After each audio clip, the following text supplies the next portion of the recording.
Tommy thought he was finally in control. Chicago was his new empire, his own city. A fresh start away from the chaos of New York. But just when everything seemed like it was falling into place, a storm began to form in the shadows. A storm named Miguel. And what Tommy doesn't know yet is that Miguel's hidden ties to New York could be the very thing that burns his entire operation to the ground. Tommy Egan has always been a man who thrives in chaos. But in Chicago, he's trying to turn that chaos into something structured, something that actually lasts. After breaking away from New York and all the ghosts of his past, Tommy carved out his own piece of the city. Slowly but surely, he started building his network. He wasn't just the hot-headed enforcer anymore. He was becoming a leader, someone other crews had to respect, and more importantly, someone they had to fear. The streets of Chicago are not easy to tame. Every block is a battlefield, every handshake can hide a knife. But Tommy knows this game better than anyone. He's ruthless, but also strategic. That's what makes him dangerous. At this point, in Season 3, Tommy has established connections with local crews, secured supply lines, and created a sense of stability that most hustlers could never dream of. But here's the problem with stability: never lasts. When you're in the drug game, power is like quicksand. The moment you think you're standing solid, the ground starts shifting under your feet. Tommy knows this, but he still believes he can keep control as long as he stays sharp, as long as he keeps New York's influence out of his business. That's been his rule from the start. Chicago is his city, and no one from back east is going to take that from him. But as much as Tommy wants to build something pure, free from the ghosts of his old life, the truth is that he can't run from New York. That city made him. Every lesson he learned about loyalty, betrayal, blood, and money came from those streets. And as much as he tries to cut ties, New York always finds a way to creep back into his world. This time, it's not through an old friend or a familiar enemy, it's through Miguel. Miguel is different from the usual threats Tommy faces. Chicago has plenty of muscle, plenty of small-time hustlers who think they can outsmart Tommy. But Miguel doesn't fit into that category.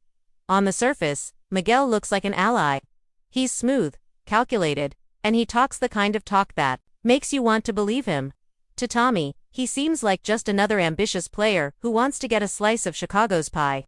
But what Tommy doesn't know yet is that Miguel's ambition is bigger than Chicago. Miguel is playing a different game entirely.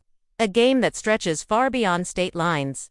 For Tommy, Chicago has always been about independence. He doesn't want to answer to anyone, not the cartel, not the Serbs, and especially not the old New York crews that always had strings attached. Independence is what gives him freedom, and freedom is what makes him powerful. But the second Miguel enters the picture, that independence is under threat. Miguel isn't just another name on the street, he's the messenger of something larger, something Tommy can't ignore. Miguel's quiet phone calls, his unexplained trips, the strange respect he seems to carry in circles outside of Chicago, they all point to one thing: his hidden connection to New York. This is where the cracks begin to show. Tommy believes he's building a foundation that no one can touch, but Miguel represents the very thing Tommy fears most: being dragged back into a game he thought he left behind. Chicago might be his empire, but empires don't last forever, especially when a ghost from the past is knocking at the door. And with Miguel, that ghost isn't knocking, it's already inside. Miguel is not like anyone else Tommy has dealt with in Chicago. Most of the people in the game are loud, reckless, and desperate to prove themselves. They flash money, drive flashy cars, and talk too much about power they don't actually have. Miguel is the opposite. He doesn't need to brag, he doesn't need to show off. Because he carries himself like a man who already owns something bigger than anyone around him. When he walks into a room, people notice, not because he demands respect with a gun in his hand, but because the silence that follows him feels heavy, like everyone knows there's more to him than what he shows. That's what makes him dangerous. In Chicago, Miguel presents himself as a partner, someone willing to collaborate with Tommy, someone who can help the business grow. He plays the role of a strategist, the guy with connections, the guy who knows how to keep problems small before they turn into wars. And on the surface, that makes him useful. Tommy sees in him a potential ally, someone who understands that this game isn't just about force, it's about timing, relationships, and knowing when to strike. But underneath that calm exterior, Miguel is hiding something much deeper, something that has nothing to do with Chicago at all. Miguel's real story is tied to New York, His past is not written in the streets of Chicago. It's written in the back rooms and alleyways of the city that Tommy left behind. There are whispers, rumors that follow him like shadows, late-night meetings with men who shouldn't be in Chicago at all.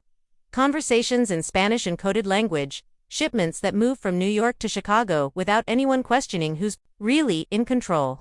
The truth is that Miguel is not just some player looking for a piece of Tommy's empire, he's a man sent with a purpose. His roots go back to powerful families and dangerous organizations that have always had their hands in New York's criminal world. The deeper you look at Miguel, the more questions you have. Who is pulling his strings? Is he working for someone? We already know from the Power universe someone who's been waiting in the shadows to step back into the game. Or is he the bridge between the cartel and the East Coast? A man who can move between worlds in a way Tommy can't. That's the puzzle. Miguel doesn't show his hand, but every move he makes feels calculated, as if he's 10 steps ahead. And when you connect the dots, it all points to one thing. His allegiance lies somewhere outside of Chicago. And whatever that allegiance is, it will never align with Tommy's dream of independence. This is where the tension begins to boil. Tommy wants control. He's tired of being under ghost, tired of answering to the Serbs, tired of anyone thinking they can pull the strings of his empire. But Miguel's connection to New York threatens to put Tommy right back in that position. If Miguel is tied to an organization back east, then everything Tommy has built in Chicago is already compromised. His so-called freedom is an illusion, because as long as Miguel is in play, New York has its hand around Tommy's throat. And the cruelest part, Tommy doesn't even know it yet. What makes Miguel even more dangerous is how carefully he hides his true nature. He's not reckless. He doesn't push Tommy too fast, doesn't show his ambition too openly. Instead, he builds trust. He makes himself seem reliable, someone who can handle problems before they reach Tommy's doorstep. He positions himself as a man who can open doors that no one else can. And in this game, favors mean everything. When someone solves a problem for you, you start to trust them. And once that trust is there, betrayal becomes the deadliest weapon of all. So while Tommy is focused on expanding his empire, believing Miguel is just another ally in the grind, Miguel is weaving a web that stretches back to New York. Every move he makes pulls Tommy deeper into that web. And the more Tommy relies on him, the harder it will be to break free. Chicago might look like Tommy's city now. But if Miguel is connected to New York power players, then Chicago is just another piece of a much bigger board. And on that board, Tommy isn't the king, he's the pawn. Miguel's mystery isn't just about who he knows in New York, it's about how he plans to use that connection. Is he here to slowly take Chicago for himself? Is he here to test Tommy's strength before bringing the weight of New York down on him?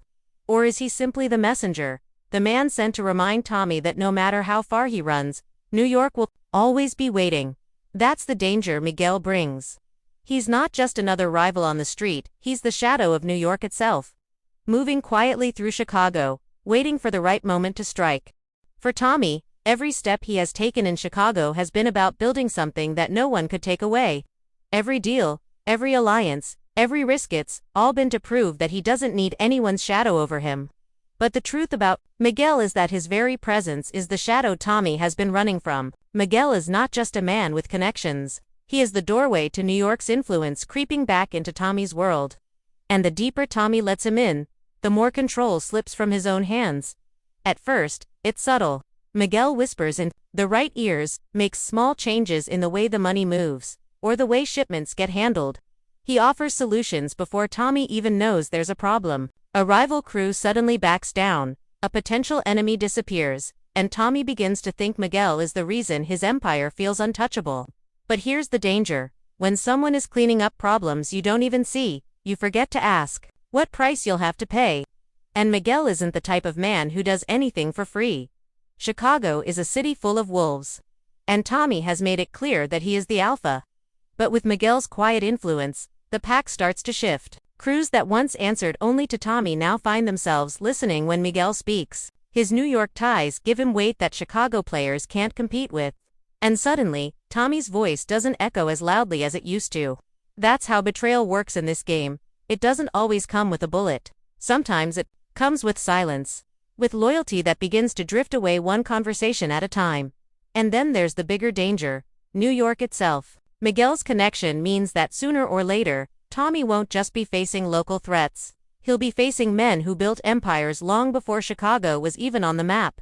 These are not the kind of enemies you can scare off with violence. These are men with armies, men with connections in politics, in law enforcement, in the streets. If Miguel is their bridge into Chicago, then Tommy's independence is already broken. He isn't the king of his city, he's a man standing on borrowed ground, waiting for it to be ripped out from under him. This is where the paranoia begins to set in. Tommy's strength has always been his confidence, his belief that he can outthink or outfight anyone in his path. But Miguel's New York web is invisible. Tommy can't see it, can't punch it, can't shoot it. Every ally could be compromised. Every deal could be feeding Miguel's hidden agenda. And the more Tommy tries to protect what's his, the more he risks turning his city into a battlefield. That's the tragedy of power. You can't hold on to it without spilling blood. And the more blood you spill, the more enemies you create. For Tommy, the greatest danger isn't just that Miguel will betray him. It's that Miguel will force him to become the very thing he swore he would never be again. A puppet of New York. That's the ultimate ruin. Because if Tommy loses his independence, he loses the one thing that separates him from the life he left behind. And once that happens, he's no longer the man building his own empire. He's just another player in someone else's game. The tension builds because you can feel where this road is leading. In this world, betrayal always ends the same way, with gunfire, with blood on the streets, with bodies piling up while power shifts hands in the dark. Tommy might think he's ready for whatever comes, but Miguel's New York connection isn't just another street war. It's a storm that could drown the entire city, leaving Tommy with nothing but ashes where his empire once stood. And the cruelest part, Tommy won't even see it coming until it's too late. Every empire in this world has an expiration date. The question isn't whether it will fall, but when. And for Tommy, that question hangs heavier than ever now, with Miguel moving silently through his network, weaving New York's influence into every corner of Chicago. The clock is ticking. Tommy doesn't know it yet, but every decision he makes is walking him closer to the edge. And once that edge gives way, the fall will be brutal. The biggest fan theory circling right now is that Miguel is not just some random player with connections. He could be tied directly to someone we've already seen in the Power universe. Some fans believe Miguel is connected to the Tejada family, making him the bridge between Power Book 2, Ghost and Force.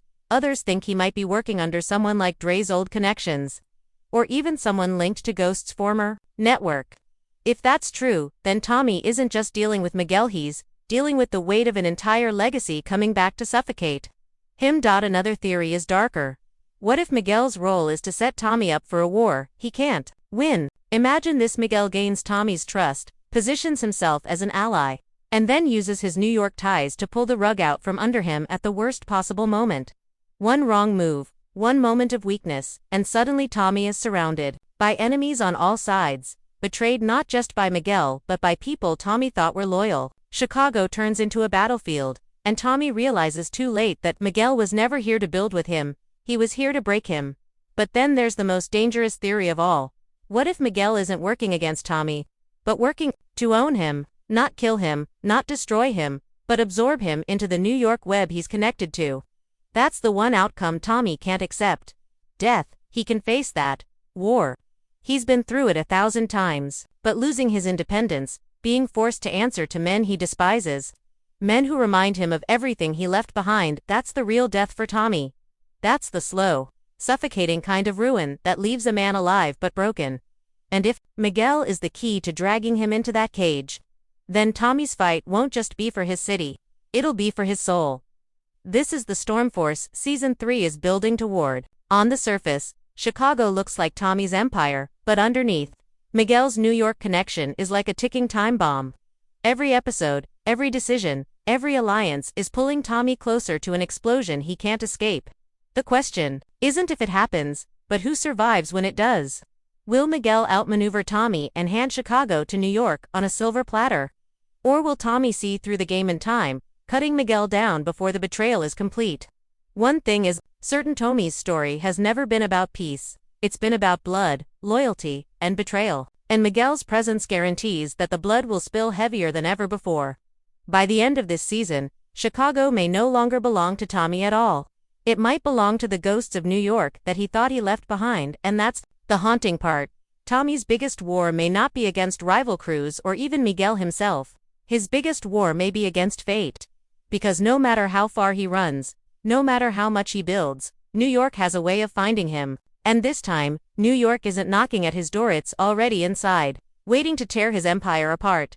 When you strip it all down, Tommy's biggest enemy has never been the streets, the drugs, or even the people pointing guns at him. His greatest enemy has always been the past, the ties that chain him to New York, to Ghost, to every betrayal and scar that shaped him. He thought Chicago was his escape, his clean slate. But Miguel's secret connection proves that you can't outrun your ghosts. They always catch up. Miguel is more than just a threat, he's a mirror. He represents everything Tommy has tried to leave behind, wrapped in a smile, hidden in the shadows of business deals. And that's what makes him the deadliest opponent Tommy has ever faced. Because Miguel doesn't need to pull a trigger to ruin him.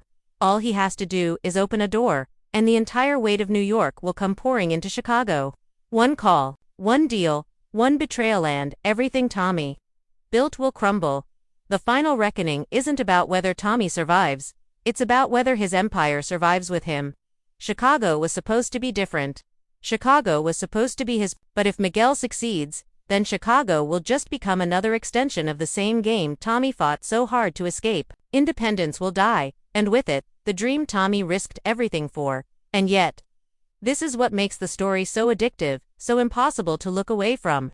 Because Tommy is not a man who breaks easily. He's a man who fights even when the war is already lost.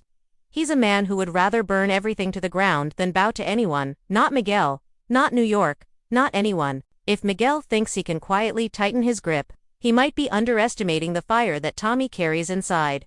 Still, there's a chill that hangs over every scene, a sense that no matter how hard Tommy swings, the noose is tightening.